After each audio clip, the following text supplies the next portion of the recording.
4 मई 1998। ये वो तारीख है जब उत्तर प्रदेश में एसटीएफ का गठन किया गया। एसटीएफ यानी स्पेशल टास्क फोर्स।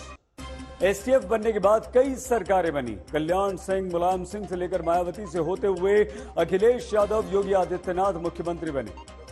और इस दौरान स्पेशल टास्क फोर्स मुठभेड़ करके कुख्यात अपराधियों को मारती रही। लेकिन पिछले कुछ दिनों से यह स्पेशल टास्क फोर्स विवादों में है। क्या एसटीएफ जाति देखकर एनकाउंटर कर रही है?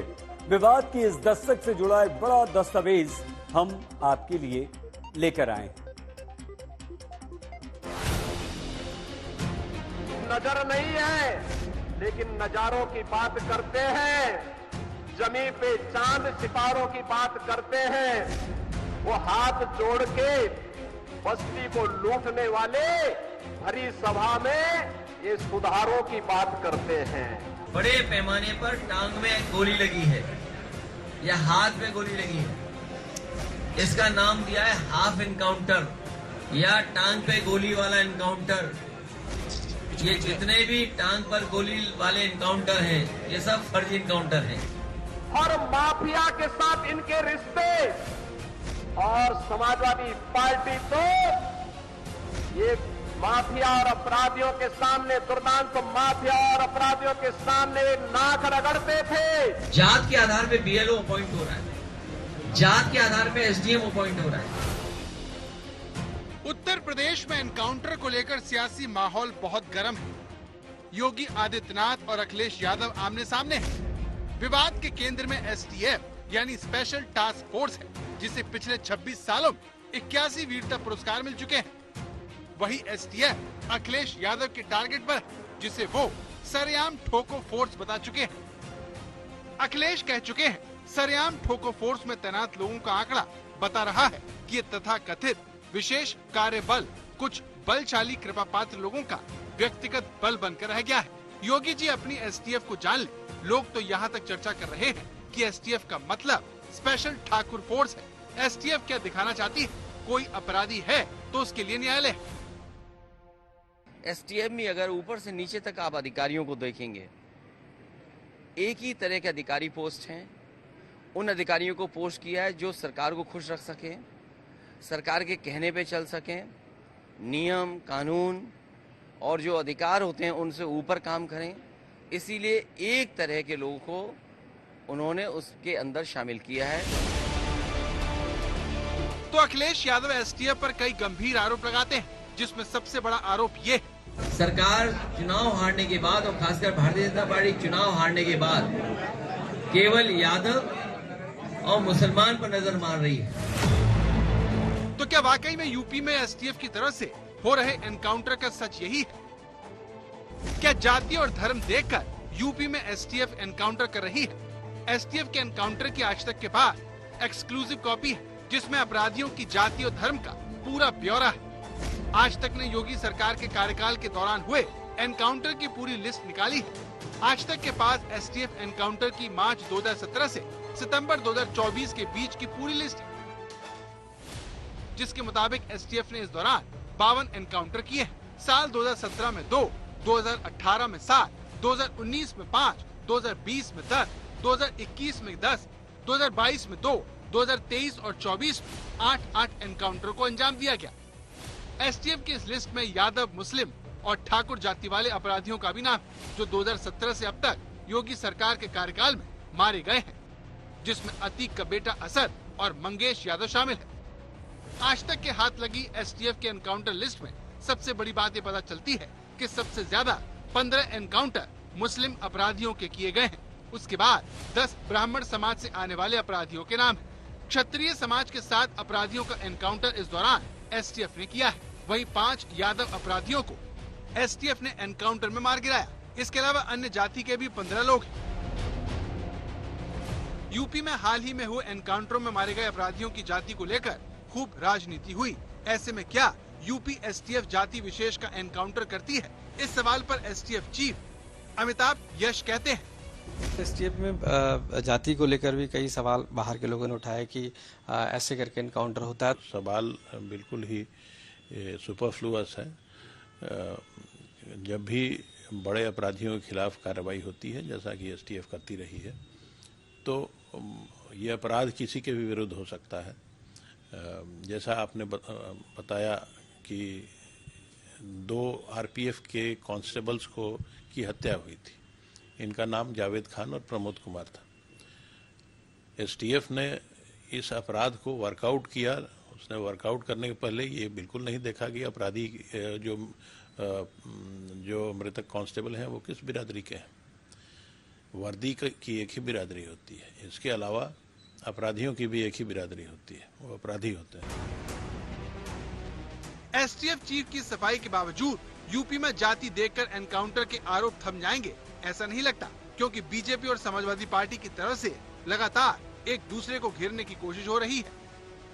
उत्तर प्रदेश की पुलिस अपराधी देख करके कार्रवाई करे, जब जाति देख करके कार्रवाई करती है तब सवाल खड़े होते हैं।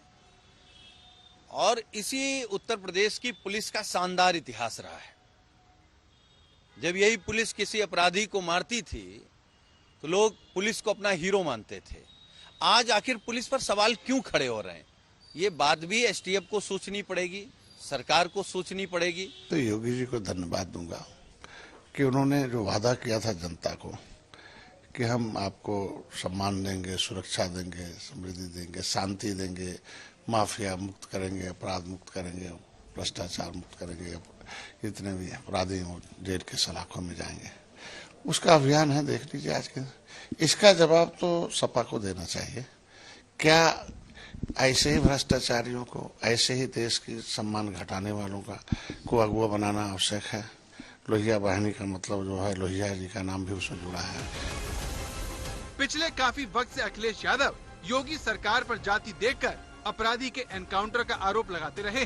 मंगेश यादव के एनकाउंटर के बाद मामला और बढ़ गया, जिसे लेकर योगी आदित्यनाथ और अखिलेश यादव के बीच जुबानी जंग के केंद्र में अब एसटीएफ आ चुकी है। आशीष श्रीवास्तव, लखनऊ, आज तक।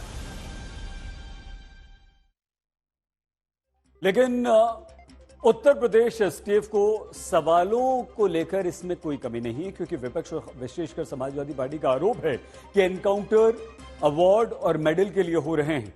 लेकिन क्या वाकई में ऐसा है? आप देखिएगा एक दिन एसटीएफ में भी वो लोग परिवर्तन होगा। जो लोग आज बैठे कुर्सी पर हैं, उनके खिलाफ कभी जांच होगी तो उन्हें भी बहुत कुछ चीजों का सामना करना पड़ेगा। एसटीएफ को लेकर अखिलेश यादव की नाराजगी किसी से छिपी नहीं है। वो लगातार एसटीएफ को एक जाति विशेष से जोड़ते हुए अपनी सियासत कर रहे हैं।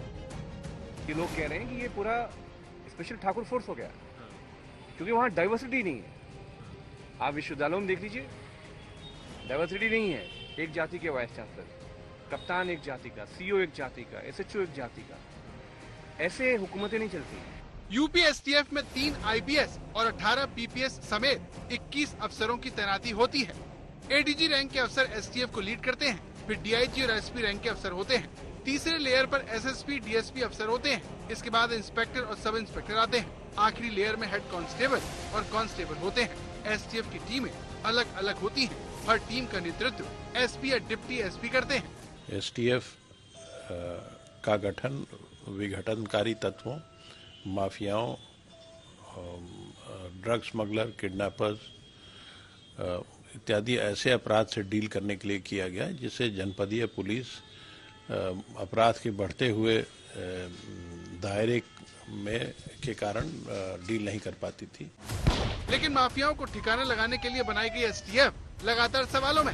सुल्तानपुर डकैती कांड के आरोपी मंगेश यादव के एनकाउंटर से जुड़ी इस तस्वीर ने इस मसले पर भूचा ला दिया। एसटीएफ डीएसपी डीके शाही और दूसरे पुलिसकर्मी चप्पल पहने हुए एनकाउंटर स्पॉट पर खड़े हुए दिखे। इसके बाद से कई सवाल खड़े हो गए। सबसे बड़ा सवाल ये कि आखिर पुलिस अफसर और सिपाही एक खतरनाक अपराधी का पीछा करने के लिए चप्पल पहनकर इतने आराम से कैसे चले गए? इस सवाल पर भी यूपी एसटीएफ चीफ अपना पक्ष रखा।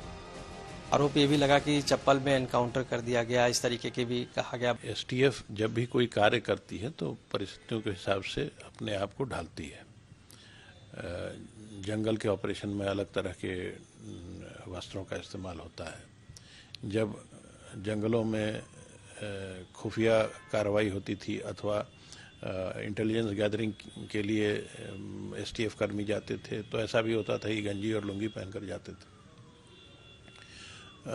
लेकिन आप जिस प्रकरण की बात कर रहे हैं उसमें मैं बताना चाहूँगा, मैंने उक्त अधिकारी से बात किया, उन्होंने बताया कि जो फोटोग्राफ पॉइंट आउट किया जा रहा है सोशल मीडिया पर वो सूर्योदय के समय का है और घटना जो पुलिस मुठभेड़ की घटना हुई है वो लगभग 3:30 बजे रात्रि की है। इसमें लगभग 3 घंटे का अंतर है। उक्त अधिकारी का कहना था कि उनका जूता कीचड़ से सन गया था और इस कारण उन्होंने गाड़ी में रखे अपने चप्पलों से उसे बदल लिया। समाजवादी पार्टी का यह भी आरोप है कि झूठी शान और प्रमोशन करने के लिए फर्जी एनकाउंटर किए जा रहे हैं। इस बार माफिया अतीक अहमद के बेटे असद और उसके गुर्गे का एनकाउंटर करने वाले पुलिस वालों को राष्ट्रपति सम्मान दिए गए, तो क्या वाकई में ऐसा हो रहा है? अवार्ड के लिए या रिवॉर्ड के लिए, या लगता है कि आउट ऑफ टर्न प्रमोशन के लिए भी क्या इस तरीके की एनकाउंटर्स को आगे बढ़ाया जाता है? क्या ऐसा भी कुछ होता है? माना जाता है, लोग कहते हैं कि इस तरीके से आरोप लगते रहे हैं कि शायद आउट ऑफ टर्न प्रमोशन पाने के लिए किया जाता है। यूपी में आउट ऑफ टर्न प्रमोशन का नियम पिछले 8 वर्षों से नहीं है, तो किसी व्यक्ति को आउट ऑफ टर्न प्रमोशन नहीं मिलता। जो अवार्ड्स या रिवॉर्ड्स मिलते हैं वो अपराधी को गिरफ्तार करने का हो अथवा उससे मुठभेड़ होने पर अपराधी मारा जाए, दोनों में बराबर होते हैं। गिरफ्तार करने पर यह अवार्ड काफ़ी आसानी से मिल जाता है। अगर गिरफ्तार करने के क्रम में अपराधी की मृत्यु हो जाती है तो सभी जांचों के पूरे होने के उपरांत ही यह अवार्ड मिल सकता है। यूपी में कानून व्यवस्था बनाए रखने के लिए पहली बार एनकाउंटर नहीं हो रहे। सभी सरकारों में इसका उपयोग किया जा रहा है, लेकिन इस बार विवाद की दस्तक अपराधियों की जाति तक जा पहुंची है। आशीष श्रीवास्तव, लखनऊ, आज तक।